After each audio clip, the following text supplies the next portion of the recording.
So let's start with combinational UDP. Let's take an example of OR gate, how to define an OR gate using combinational UDP. So first of all, we'll see the truth table of OR gate. So this is my Y and this is A and B, 0, 0, 0, 1, 1, 0, 1, 1. So OR gate will have output of 0, 1, 1, 1, right? Whenever the one of the signal is 1, then output will become 1. So this is the truth table of OR gate. So we'll try to define this OR gate using our own UDP. So for this, we will require some keyword called primitive. This is similar to module definition, like we are defining module and end module. Similarly, we have to write primitive and end primitive, and we'll have a keyword called table to define this truth table and end table to end this truth table. Primitive and primitive, table and table. Inside the table, how to write the entries? These we will call as entries. So this is the first entry, this is the second entry. Order can be anything, but you have to specify all the entries, right? So entries will be specified like this: 0, colon 0, colon 0. So this will be your input 1, input 2, and output. Okay. So and you have to terminate every entry with semicolon. So let's write the UDP of OR gate. So I'm writing primitive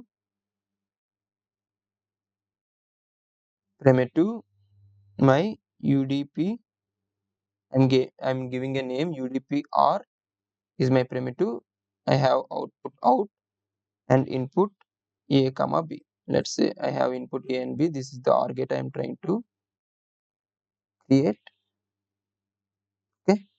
So inside this, first of all, I have to declare the ports, right? Output out and input A comma B. And same like module, here also you have to define your output and input ports, but remember there should not be any in-out ports that we have already seen in the rules, right? There should not be any in-out ports in the primitives. After defining the ports, you can write the table. So how to write the entries? First of all, write the input 1 and input 2 and output. They should be separated with column and terminated with semicolon. Similarly, the second entry will be 0, 1. Okay, it should not have column between inputs, right? That is how you can differentiate inputs and outputs. It should have column between inputs and outputs. So inputs will be defined with space. Okay, output and input are separated using column. Okay? So 0, 1, the output will be 1, and 1, 0, the output will be 1, and 1, 1, the output will be 1. So end table. So this is how you can define the state entries, state table entries. So remember, the input should not have colon, only the output. Before the output, you need to put the colon.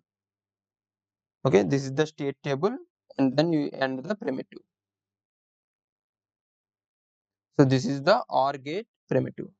But here we have not addressed all the combinations, right? Because we have different values like 0, 1, and x, but we have only taken 0 and 1.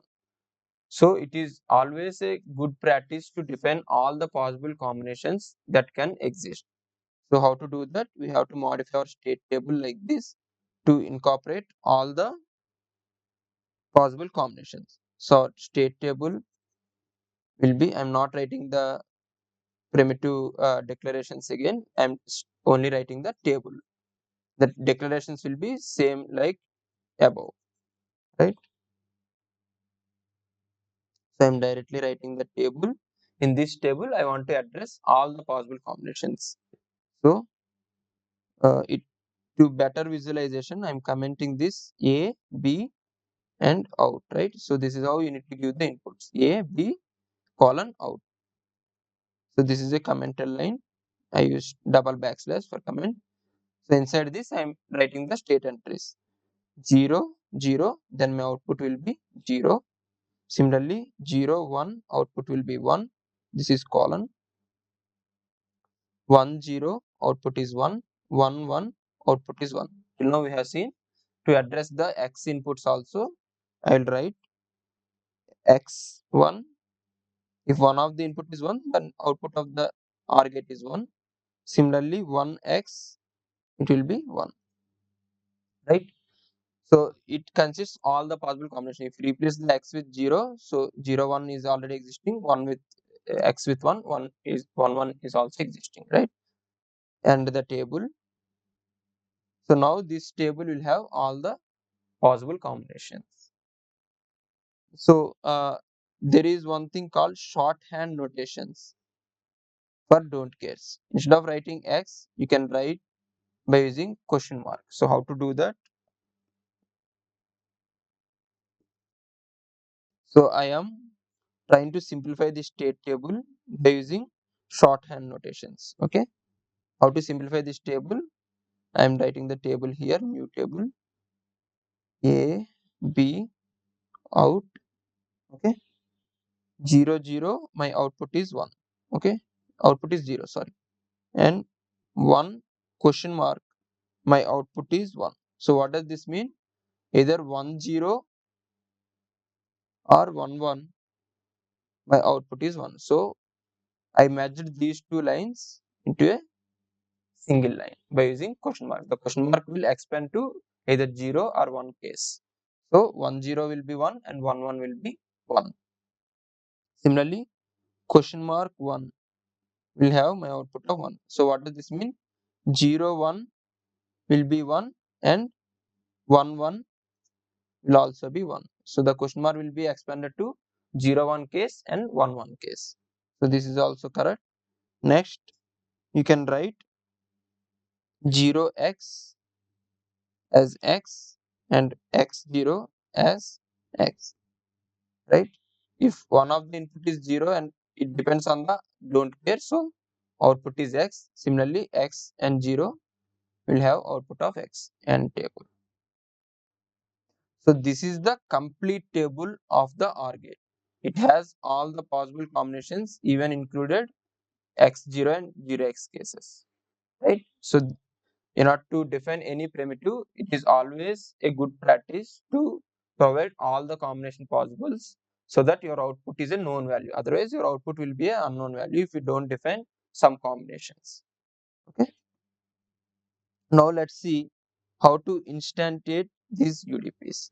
We have defined UDP with UDPR, right? Same like module, you can instantiate UDPs also. You can directly write UDPR and then you can give the name, or you don't give the name, it is optional. I'm giving name UO and I'm calling with my own outputs, output comma A comma B. These are inside a module. I'm calling this UDP. Like this, you can call your UDP inside a module.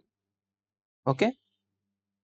And final thing is, I want to design a 4:1 multiplexer using an UDP. Here I am not using any existing primitives. I will write my own truth table of the 4:1 multiplex inside this primitive. So let's design the 4:1 multiplexer. So first of all, we'll see the truth table of 4:1 multiplexer. Based on the truth table, we'll try to write our state table, right? So 4:1 multiplexer we have already seen many times. It has two control inputs and four inputs. Based on the control inputs, the output will connected to one of the input, right?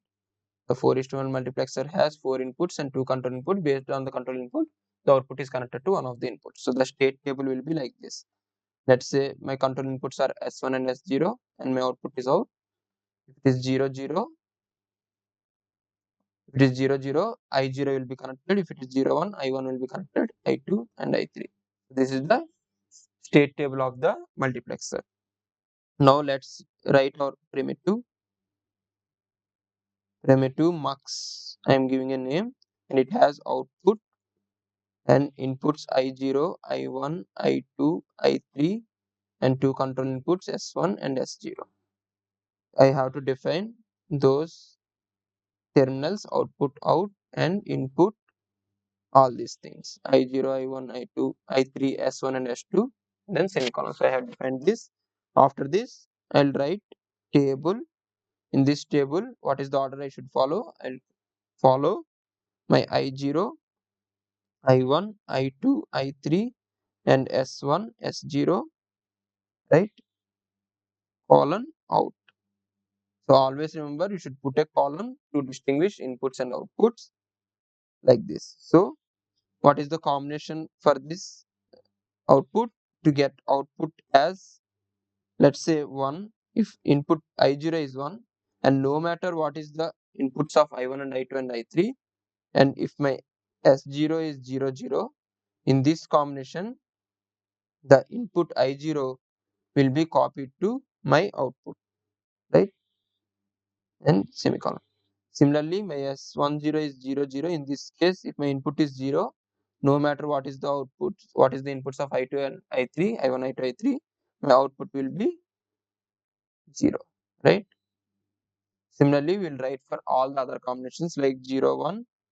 This is for 0 0 case. Similarly, for 0 1 case, we will have two combinations where I1 will be copied as it is, right? Question mark, question mark, question mark, question mark. Similarly, 1 0. In 1 0 case, I0, I1 are we don't want, I2 should be copied. So I2 is, if I2 is 1, then copy it to 1. If I2 is 0, then copy 0 to output, right? Similarly, what is the last combination? 1 1, right? So I'm erasing them and I'm writing the remaining combinations. What are the remaining combinations? 1 1. In 1 1 case, all these are question marks. It can be any value, but whatever value here in I3 will be copied to output, right? With this, we have written all the truth table, but we have to include the don't cares also. So I'm including the don't cares as well. If S1 is X and question mark, what happens? And if S1 is question mark and X, what happens? We'll see. In this case, both the output should be X's, right? If any one of the control input is X, no matter what is the other control input, your output should always be X. So these can be any values. It can be any values, but if one of the control signal is X, then your output should be X. So by this way, you can write the truth table of your complete 4:1 multiplexer. Once the truth table is written, end the table, and you can end the primitive. Then you can call this multiplexer inside your module and start writing the stimuli to check its operation. So this is all about combinational UDPs. Now let's see sequential UDP. In the sequential UDP, you will have three different sections in the state table entry. First one is inputs, next one is current state, and third one is next state. That is how the sequential circuits will work, right? It has inputs and it has current state and it has next state. So we have to define all the three things in order to define any sequential UDP. The inputs can be input levels or edge transactions. I will explain what is this. And the next state computed based on the input and current state. The next state becomes the new value of the output register. There will be only one output register. The next state value will be the output register value. And all possible combinations of input must be specified to avoid the unknown output value. This we have to follow, otherwise the output value will be in unknown state if you don't specify all the possible combinations. So let's create a UDP. Okay. So here we will use one symbol called dash. Okay. This is a dash symbol which represents there is no change in state. Right. We have seen the while we are designing the D flip flop or any flip flop, there is a state called no change. That no change will be represented by using dash. Okay. So let's take an example of sequential UDP. Take an example of level sensitive latch. What is the schematic for latch? It has a clear signal and it has a clock signal. There is an input D and there is an output Q. Okay. Now let's write the primitive latch, output Q, input D. We have two more inputs, clock and clear. So define them. My output is Q, right? My output should be a register in case of sequential UDP. So I have to define output register Q, or I can define reg Q. Okay.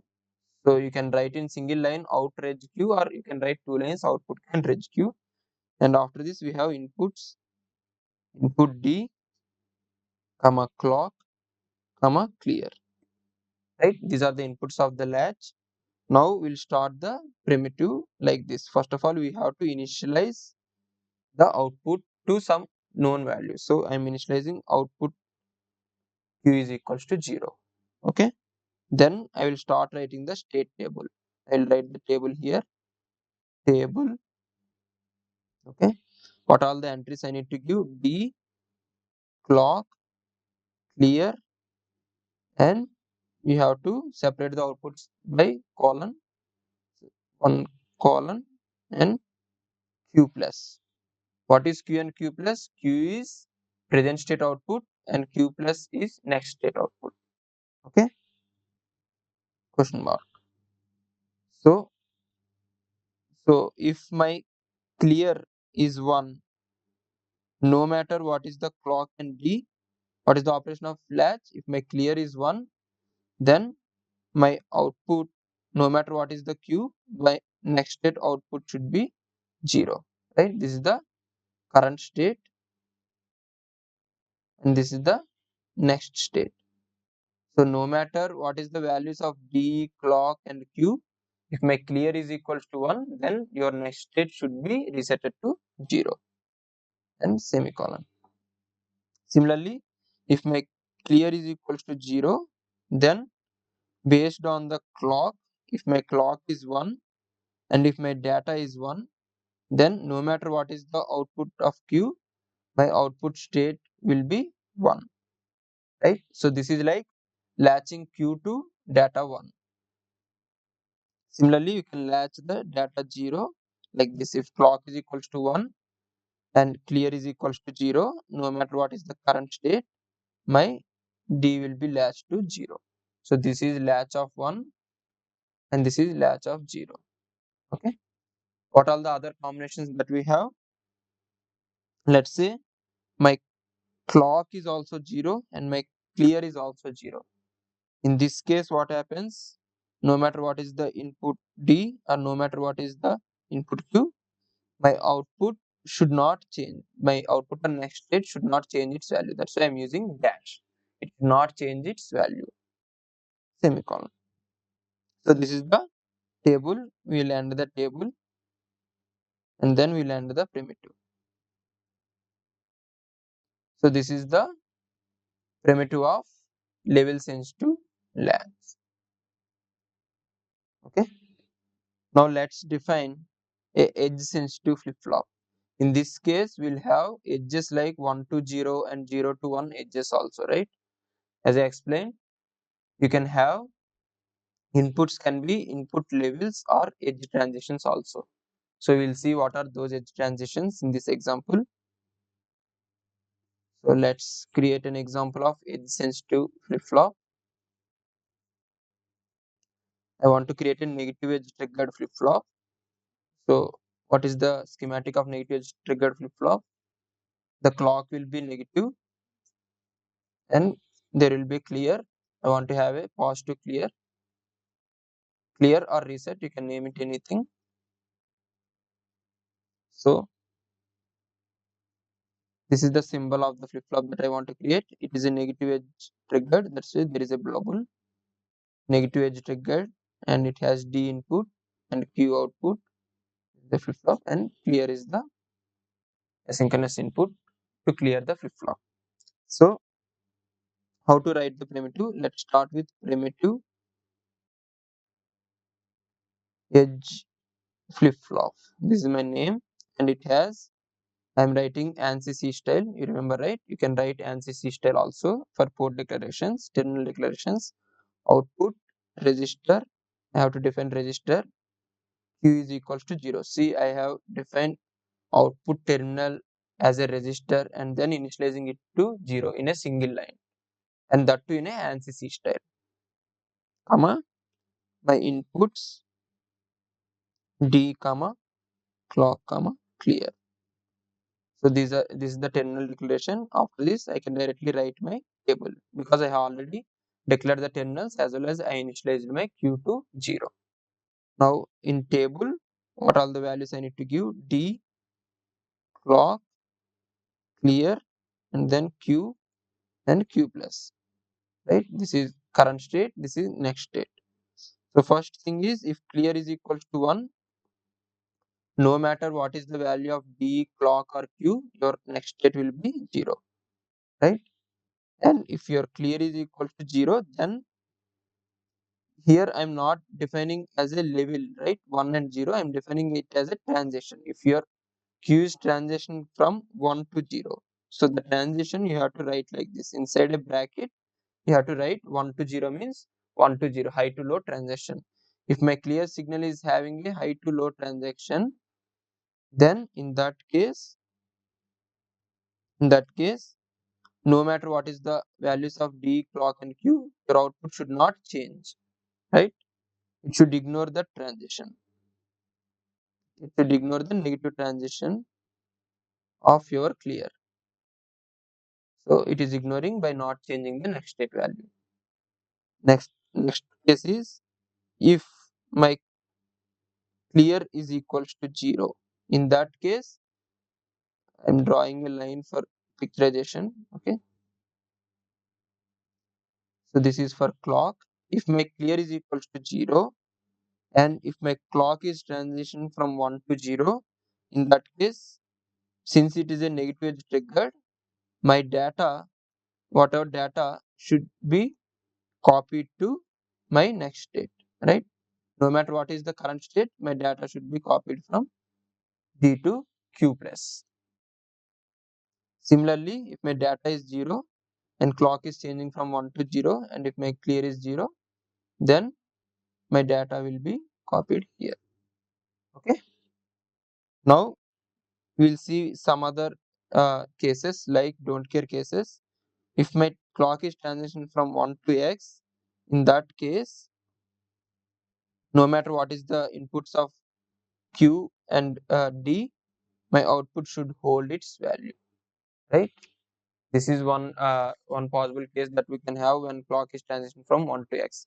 Or my clock is transition from 0 to any value, 0 to 1 or 0 to X or 0 to 0.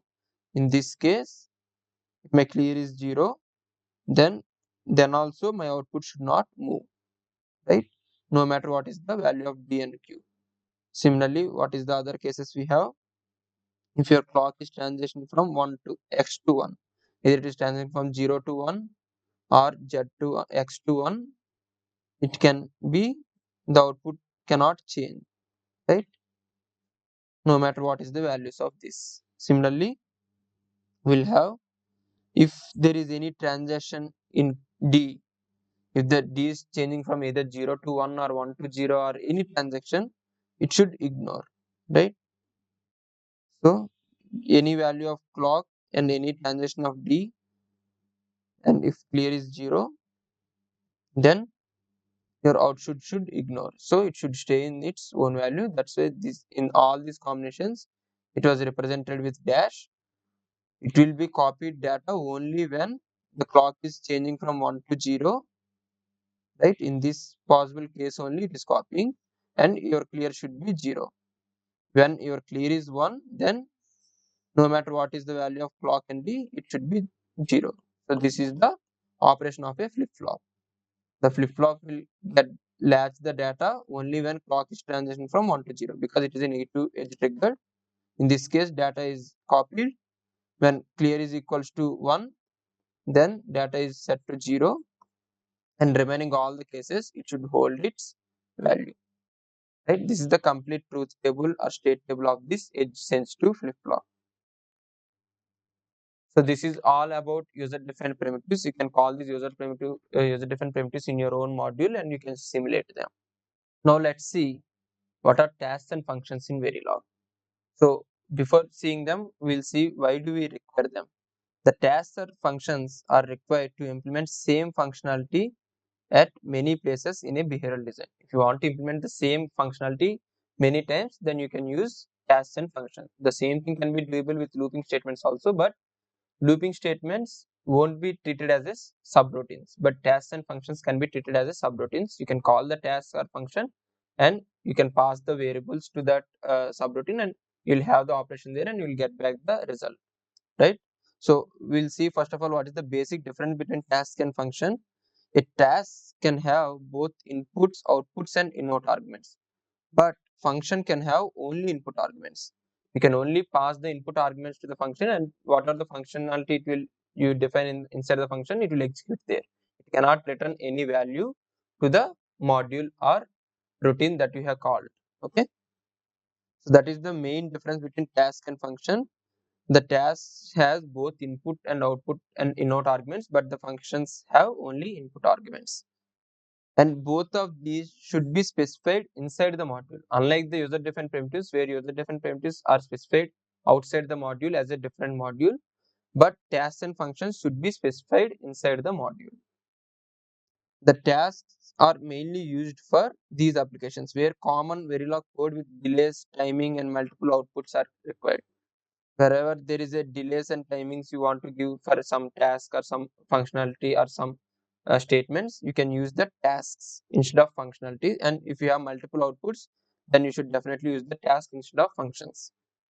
The functions are used for purely combinational operation and executes in zero simulation time. They don't have any delays and timings, as in the case of tasks we have, but in functions we don't have any uh, delays. It will execute in zero time period and provides exactly one output, right? It doesn't have multiple output option also. It will only provide exactly one output, and usually it will use it for any calculation or conversion. Like if you want to calculate the parity of the signal, you can use functions because it doesn't require any multiple outputs. It will require only single output, and the simulation time is also t is equal to 0. It will perform all the simulation, right? Both contains behavioral statements only. Both the tasks and functions contains behavioral statements only, and do not contain any always and initial block. It should not contain always and initial block inside the function or task, but you can call the task or function inside any initial or always block. Okay, you can call them from always and initial block or any other task also. So these are the main difference between tasks and functions. Now let's see how to write a task. In order to write a task, you will require a keyword called task and end task. So let's take an example. Let's say I want to perform a task of bitwise operations. Okay, this is my task. So how to write that? We have to write task inside the module. So let's define our module. First of all, I'm defining a module. Let's say operation is my module OP. Inside this module, let's say I have a parameter to define some delay. Parameter delay is equal to 10 nanosecond. Okay, I am taking two inputs which are 16-bit data, and I am taking two outputs, two or three outputs. Let's say end output, end of AB and AB or this is one of the output I want to perform end operation or operation, and let's say AB XOR. Three operations I want to perform in this task bitwise operation. So I will write always at the rate of any change in a comma b. These two are my inputs, right? Always at the rate of a and b. If there is any change in my a and b, then I will begin. I will call my task. What is my task? Bitwise op. This is my name of the task, bitwise op. I am calling with, first of all we have to write the outputs ab and ab or ab xor, right? And then we have to write the inputs a comma b. Okay, and end. So always if there is any change in a comma b, it will call this task bitwise operation. So Now we will define our bitwise operation task. Inside the module only we have to define. So I'm just writing it here, but it should be inside the module only. So you have to use task keyword to define it as a task. Task space the name of the task. Here it is bitwise OP. This is the name of the task. Semicolon. Now write here what is the same sequence you have to write. Output ABN, that is the first you have passed, then ABR, then ABXR. Okay, and inputs A and B, which is a 15 down to 0, right? So I can give any names here. I am giving a TA comma TB, right?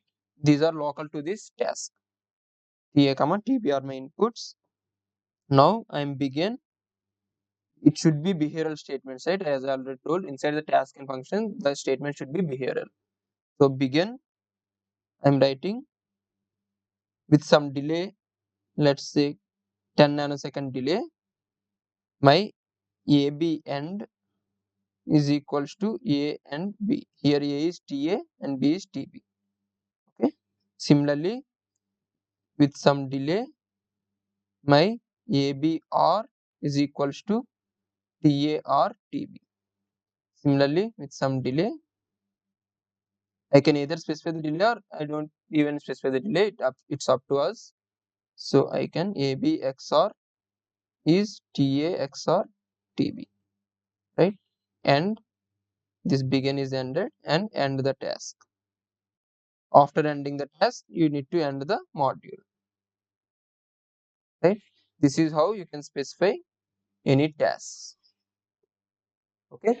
So one thing you need to remember, if you are calling the same task from two different locations, let's say if I call in some other always block, if I call the same task bitwise OP, then these variables will be passed to the task and they might corrupt. So that's why we have to use a keyword called automatic so that the variables will be local. So how to do that? While writing the task, write task automatic and then write the name of the task. By this way, you can call the same task multiple times and the outputs won't corrupt. So always remember, while writing a task, add this statement called automatic so that you can call the task any number of times you want. Okay. So this is all about tasks. Now let's see what is functions. How to write the functions. Okay. The functions will be written by using keywords called function and end function. Now let's take an example of parity calculation. If I want to calculate the parity inside the address, let's say address is my 31-bit address. Inside this, what is the parity? Whether it is odd parity or even parity. How to check the parity? Just need to do the bitwise XOR operation. If you do the bitwise XOR operation, it will tell whether the number of ones inside this address vector is a even or odd. If the output is 1, that means the number of ones are odd number of ones. If the output is 0, then number of ones inside this are even, right? That is the purpose of this XOR operation. So let's write a function of parity. Similarly, it should start with module. It should be inside a module. My module is parity and it has, I am taking a 32-bit address. Okay, I am taking one output register parity. Now inside the always block, always at the rate, if there is any change in address, then begin call the function parity is equals to calculate parity. This is my function name, calculate parity of I am sending the address, right? And end. Now we'll define the function. We'll use the keyword function calculate parity. The same name we have to give, calculate parity. Inside this, there will be no input and output arguments. It will only have only one output argument. So input 31 down to 0. You can give any name here. You should not give same name. You can give any name. Cal address I'm giving and output as you don't need to define output because the only output it will return is parity output. So input cal address I have given, then begin.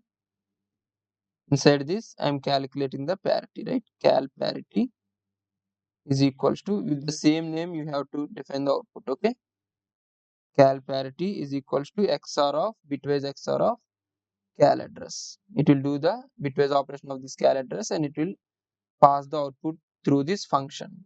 Okay, now end the function. Now end the module. So this is how you can define your user defined function and then call it inside any module, right? There is one more extra feature in functions, same as in task we have automatic, right? That the keyword automatic will do will help in calling for multiple times in case of task, whereas the keyword automatic will help for recursive operation in case of function. So let's take an example. Let's say you want to calculate the factorial of any number. Let's say 4 factorial you want to calculate. How to do that using recursive function we'll see. Let's say I want to calculate the factorial of any number. So for that I need to have a recursive function. Why do I require a recursive function? So what I meant by recursive function is it is calling it by itself, right? That is the functionality of recursive function. So let's say you want to calculate 5 factorial. What is 5 factorial? It is 5 into 4 into 3 into 2 into 1. Or you can represent, let's say n factorial will be n into n minus 1 into n minus 2 so on up to 1, right? So to do this you will have a recursive function. What it is doing? It is multiplying the same number recursively, right? With one reduction of the number, right? You can visualize like this. First of all, it took 5 and then 5 minus 1 will be multiplied with 5 and then 4 minus 1 will be multiplied with this thing and then 3 minus 1 will be multiplied with this thing. So it is like a recursive function, right? So that functionality we can define by using automatic keyword. So let's define a module. My module is let's say factorial fact. Inside this I am defining a function automatic. I need to use the keyword automatic to make it as a recursive function. Automatic integer factorial. I was expecting a integer output, that's why I have defined integer factorial. This is my function name factorial. Inside this I will define input of, let's say, 31-bit operand. This is my operand as my input and I will have an integer I to count, then begin. Inside this begin I will write the logic of the recursive function. If my operate, whatever the operand is greater than or equals to 2, then only it will call the recursive function factorial. This is the name of the function. Factorial is equals to factorial of this operator minus 1. As I told, every time it should call with one number less than the previous number, right? So factorial is equal to factorial of operation minus 1 into present number operator, right? This is the recursive call. Else if the operator becomes 1, in that case directly my result will be 1, right? End and end the function. So this is how you can write a factorial function. You can call this function similarly by calling like this. Let's say I am calling it into result is equals to factorial of, let's say, 7. So the 7 will be passed here and it will do 7 into 6 into 5 into 4 into 3 into 2 into 1 and it will send the result inside the result variable. This is how you can call the function. So by this I will conclude the Verilog HDL for digital design. We have discussed so many topics like different modelings, gate level modeling, data flow modeling, behavioral modeling, as well as switch level modeling. We have defined all the possible modelings that are available in Verilog, and we have seen some advanced topics like user-defined primitives, tasks and functions, and how to give delays and all. So with this, I am concluding the Verilog HDL. In the next session, we'll see how to do the STA in Vivado, and after that, we'll see how to import the IPs, as well as we'll see how to use the ILA debugger. Thank you.